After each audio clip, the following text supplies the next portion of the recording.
Kalau buat saya Pak, saya akan selalu bilang, after Juni, orang akan berbondong-bondong untuk mencari saham banking Pak, After Juni. after Juni. Ini banking maksudnya Big Bang? Big Bang Pak. Oh, Kalau Big kita Bang. ngomong banking, sebaiknya Big Bang Pak. Karena Oke. bank itu adalah bisnis yang skala ekonomi lah Pak. Semakin besar, semakin bisa bertumbuh sebenarnya.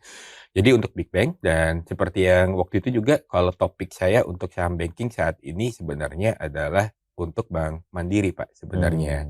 Kenapa? Karena kalau saya bank paling suka BCA.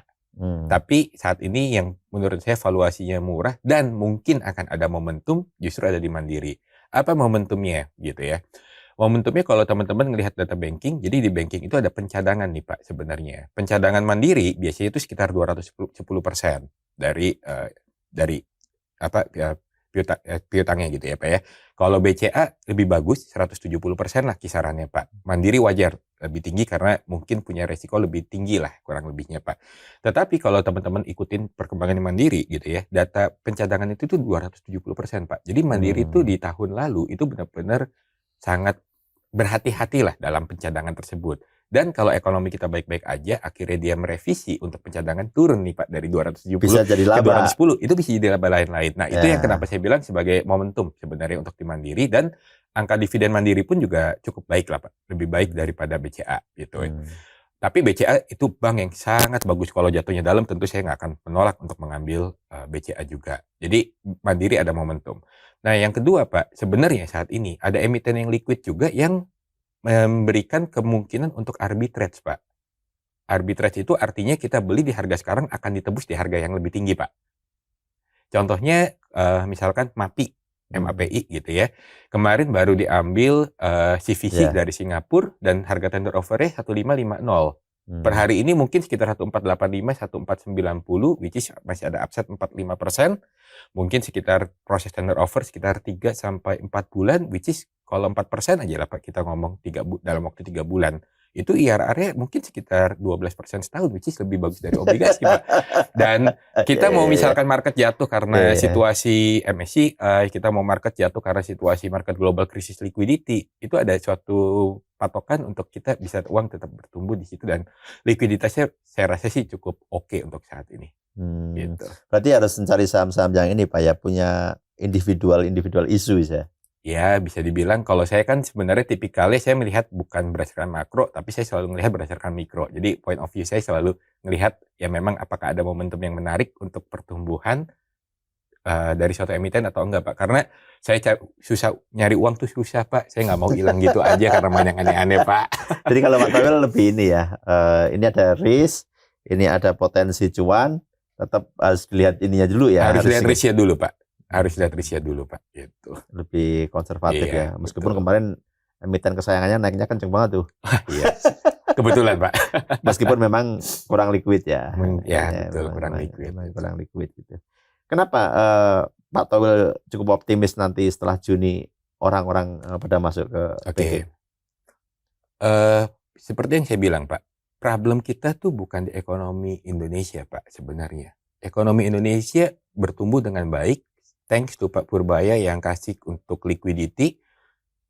Ya honestly, mungkin ini agak kontroversial. Thanks juga untuk Pak Presiden dengan program populisnya, mungkin ya MBG, Kopdes segala macam. Banyak orang memberikan kritik, tetapi sebenarnya uang itu mengalir Pak ke ekonomi bawah. Suka nggak suka, mungkin ada yang bilang kebocoran atau enggak, ya susah lah untuk proyek sebesar itu, untuk kontrol semuanya berjalan dengan smooth. Saya akan bilang susah untuk hal tersebut Pak. Nah, yang jadi problem Pak, kenapa rupiah melemah? Kalau kemarin pas lagi pertemuan kita terakhir, saya ada bilang, Pak Mashirom, masalah yang sebenarnya adalah masalah di global Pak, liquidity crisis yang potentially akan terjadi. Kenapa? Karena di global itu lagi ada masalah namanya private credit Pak. Private credit itu ada potensi untuk penarikan yang cukup besar di Q2. Jadi kalau private credit itu penarikan tuh setiap kuartal, Q1, Q2, which is Maret, Juni, September, Desember.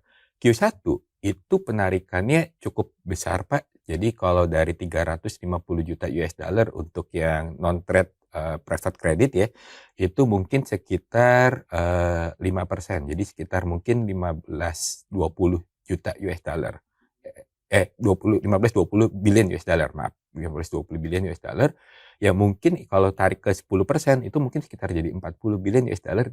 That will happen in the Q2 Pak, in the June.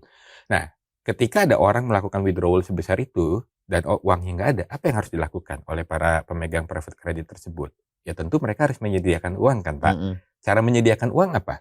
Yaitu menjual aset investasinya. Nah, itu yang sebenarnya terjadi. Makanya kalau yang melemah sebenarnya selain Malaysia ya, karena Malaysia uniquely oil and gasnya bagus, itu sebenarnya emerging market tuh mata uang melemah Pak sebenarnya. Karena mau nggak mau emerging market yang harus dijual juga gitu Pak, dan uangnya harus lari ke US, which is yang akan ada withdrawal sebenarnya di Q2 yang akan terjadi di bulan Juni. Jadi problemnya sebenarnya adalah di global Pak.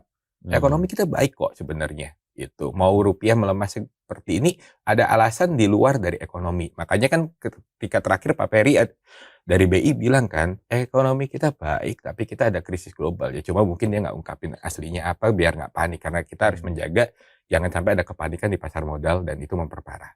Gitu Pak. Jadi huru-hara ini kalau menurut Pak Towel akan selesai di Juni ya? Bukan akan selesai di Juni, tapi akan ada sesuatu yang dampaknya lebih besar di Juni sehingga ya kalau akhirnya nggak terjadi, saya sudah siap, ada saham bagus dan murah di porto saya. Kalau itu terjadi, ya saya sudah siap untuk mengambil. Nah, untuk ambil lagi gitu Pak, ketika kejatuhan. Dan kalau itu terjadi Pak, itu ada diskon dan kita tuh baik-baik aja. Ya kesempatan untuk ambil, udah murah semua dan habis itu ketika itu selesai ya Pak ya, uang masalah withdrawal udah selesai, uang tuh akan ngalir lagi. Sebaiknya kemana? Pasti ngalirnya ke emerging market. Ya. Dan ketika ke emerging market, mau nggak mau, bank yang akan mendapatkan inflow. Untuk yang pertama? Pertama. Dan bank kita murah dan kita memiliki industri perbankan salah satu yang paling baik, Pak.